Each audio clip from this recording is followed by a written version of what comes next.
Hello guys! Good morning, good afternoon, good evening! This is RJYC Vlog. We're back. So, eto na naman tayo. Marami tayong i-discuss. So, ang isa sa i-discuss natin, unahin natin itong si Joey Salceda ng gobernador ng Leyte na gusto raw ibalik ang prangkisa ng ABS-CBN aka Abayas CBN. Kasi bias yan eh. Bias yung ano na yan eh, yung TV station na yan. And you know why. You know already why, what happened and what they're doing before, right? At itong Abaya CBN na to, kung ano-ano na lang ibabalita kahit na hindi tama. So, at madaming illegal na ginawa, kung kaya naman natanggalan sila ng prangkisa, right? So, yun nga. Napanood ko yung sinabi ni Congressman Senator Marcoleta, Rodante Marcoleta, na etong si Salceda ay napakasinungaling daw. Sinungaling, sabi niya ganun. At 100% mali yung mga pinagsasabi niya dun sa kanyang sulat, whatever that is, about sa gusto niyang pagbalik sa prangkisa ng ABS-CBN. You know what? When you start lying and you pile up those lies, and you made up those lies and lies, it's gonna be a web of lies. And when you started lying, everything will fall into craziness. Kapag nag-lie ka, huwag kang umasa na magiging okay ang kapalit ng pagsisinungaling mo. Okay? So, itong ABS-CBN na to, madami silang illegal na ginawa noon. At dahil sa mga ginawa nilang illegal, na hindi nila na-correct yung kanilang mga kasalanan, pati yung mga kanilang tax evasion cases, at yung mga hindi nila binayaran na dapat nilang bayaran, at yung mga atraso na dapat nilang gawin ay hindi nila nagawa. Eh kahit pala yung building na kinatatayuan ng ABS-CBN, walang building permit eh. Dun pa lang, di ba? Dun pa lang may paglabag na sila. So, malalaman mo na itong ABS-CBN na to at yung mga nagmamay-ari ng ABS-CBN ay sanay talagang gumawa ng illegal.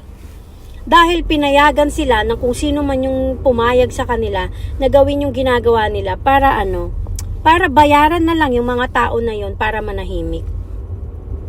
So, itong bangag admin ay sanay na sanay sa ganyang mga lakaran eh. Yung makakalusot kang gumawa ng masama para sa kapwa mo. Dahil yan ang kanilang brand at pagkatao.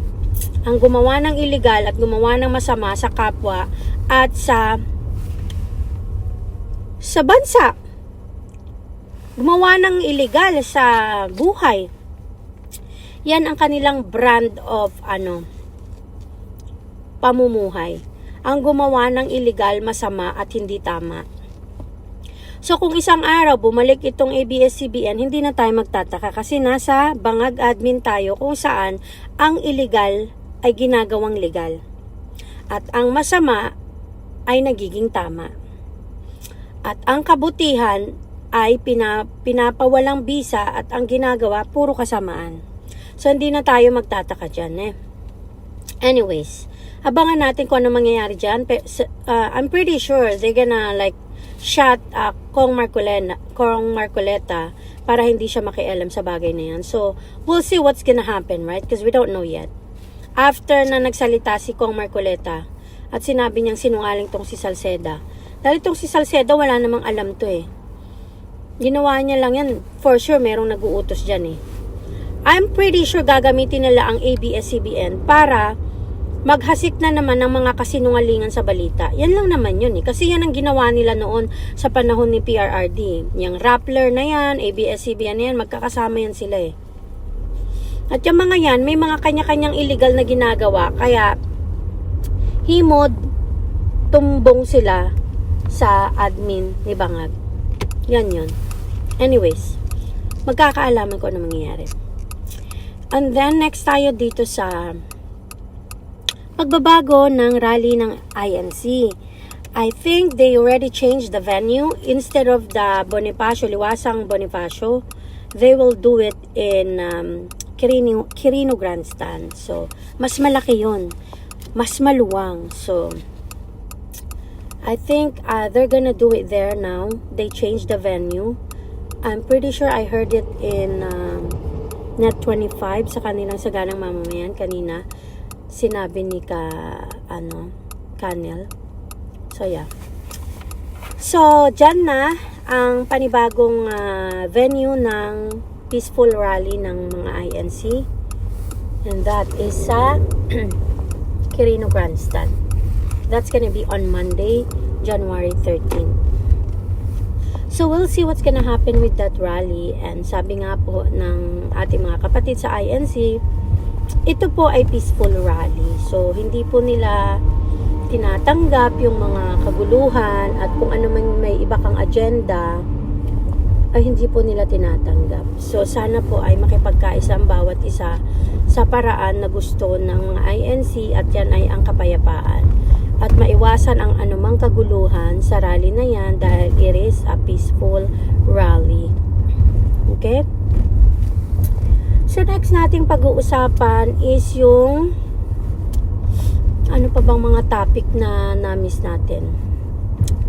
Itong mga nakakatawang survey na ito raw si Abante Dila. Si Abante Dila daw ay 75% na daw sa survey, which is nakakatawa. Paano ka magiging 75% sa survey? Isa ka nga sa kinamumuhian ng bansang Pilipinas at ng buong mundo, FYI. Abanteng Dila na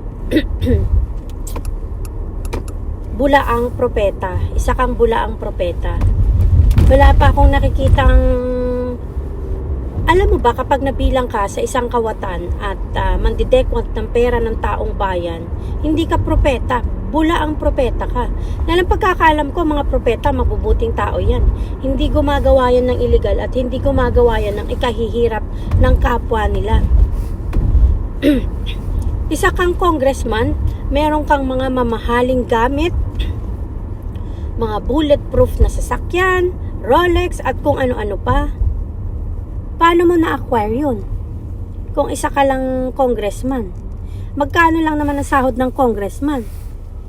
Ano, mas maano ka pa sa presidente ng Pilipinas? Si PRRD nga hindi mo nga makitaan yan ng luxury car Naging presidente pa yan Ganon din si BP Sara at ang iba pang Dutertes. Hindi mo makikitaan ng luxury life yan. Tapos yung isang congressman, napakadaming ari-arian na ang mahal. So lolokohin yung mga tao? Sasabihin nyo na gusto kayo ng tao kahit nga magnanakaw na kayo, kahit na pahirap kayo sa taong bayan, kahit mga salot kayo, ipapakita nyo na gusto kayo ng taong bayan, utot nyo. Kaya wag ka na mangarap, Abante Dila. May ano-ano ka pang tinatakot mo yung mga vloggers, utot mo. Wala kaming takot sa'yo at kahit na sinong mamamayan hindi natatakot sa'yo, bakit ka mo? Sino ka ba? Diyos ka ba? Unless Diyos ka, kakatakutan ka siguro. Hindi naman It's the other way around. You're actually part of isa kang masamang tao. Yung ginagawa mo na nga lang sa tuwad ko, isang masamang na yan Kaya wag kang mangarap na tumaas ka sa survey. Dahil isa ka sa kinamumuhian ng taong bayan. So kung may balak kayong mandaya sa eleksyon, alam nyo na. Alam nyo na kung bakit ka nanalo, kung mandadaya ka rin lang. Kasi ganyan talaga yung mga bulaang propeta, mandaraya yung mga yan Nililin lang nila ang tao. Yan ang number 1 na ginagawa ng mga bulaang propeta. So hindi na kami magtataka kung mandaya ka man. Okay? Hindi na kami magtataka kung mandaya ka. Okay? Ano pa ba? Yung ilang topic natin is yung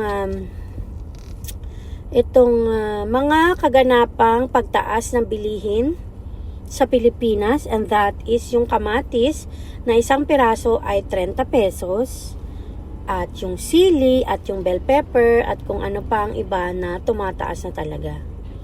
So kawawa naman ang bansang Pilipinas. Hindi ka na pwedeng magsarsyado.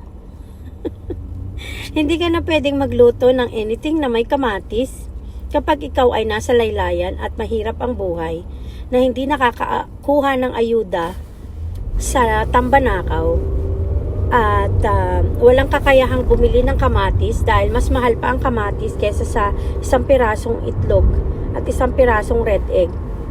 Partner yan kamatis at red egg, diba? Tsaka itlog. So now, mas mahal na yung kamatis kaysa sa sa itlog. So paano pa? Ano na mangyayari sa Pilipinas? Ganyan na. Kaya hindi ko alam anong klaseng pamumuno meron talaga tong si Bangag Pahirap talaga sa lahat ng mga Pilipino Imbis na mapabuti at makatulong sa mga mahihirap na tao, mas lalo pang naging pahirap. Tapos sila, hayahay, party dito, party there, magkakaroon na naman yata sila ng mini concert. Ang kakapal na mukha, di ba? Ang kakapal na mukha. Hirap na hirap ang mga Pilipino. Sila hayahay, party, concert, ang kanilang mga iniinom na alak at mga wine ay napakamamahal. Hindi lang super mahal dahil milyon.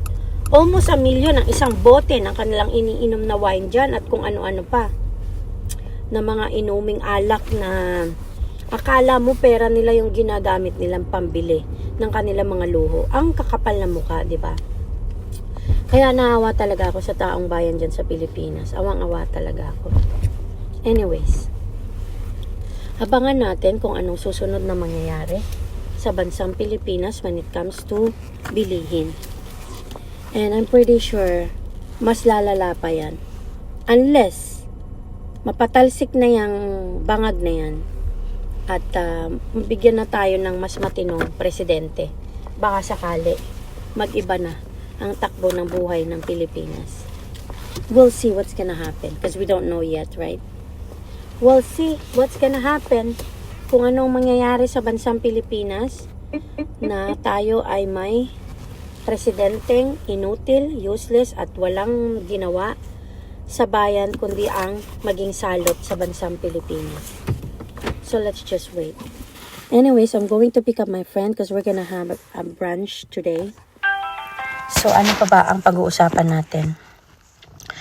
Napakadaming nangyayari ngayon sa Pilipinas at maging mapagmatsyag tayo at isipin natin kung anong makakabuti sa bansa by voting the right people. And wag natin kalilimutan, vote straight yung PDP laban at yung mga tinaas ng kamay ni PRRD. Kasi dyan lamang magkakaroon ng kahit na konting pagbabago sa bansa kapag ka napalitan ng mga kaalyado ni PRRD ang ating mga namumuno. That means mabubuting tao yung mga yan. Kasi kapag ang tatay mo, ang pinuno mo ay merong legasiya at merong pagkatao na mabuti, ang kanyang mga sinusuportahan for sure ay mabubuting tao din. So sana wag nating kalilimutan yan. Nasa PDP laban, Kong Marcoleta, si Kebuloy, si Bondok, si Mata, sino pa ba yung mga nandun? Bongo, Bato, pwede nyo rin isama si Doc Willie Ong, sino pa ba? Si Philip Salvador, at marami pang iba na nandun sa PDP Laban. Check nyo na lang yung aking Facebook page. Nandyan, pinopost ko dyan, RJYC Vlog. Facebook page, ang aking YouTube channel, RJYC Vlog. Again, thank you so much sa mga bago nating subscriber. Kahit konti pa lang po ang nanonood sa akin, na-appreciate ko po kayong lahat. And gano'n naman talaga, nag-uumpisa tayo sa maliit hanggang sa lumaki ng lumaki. Pero hindi tayo titigil na ipakita sa taong bayan na ang mali ay ang mali.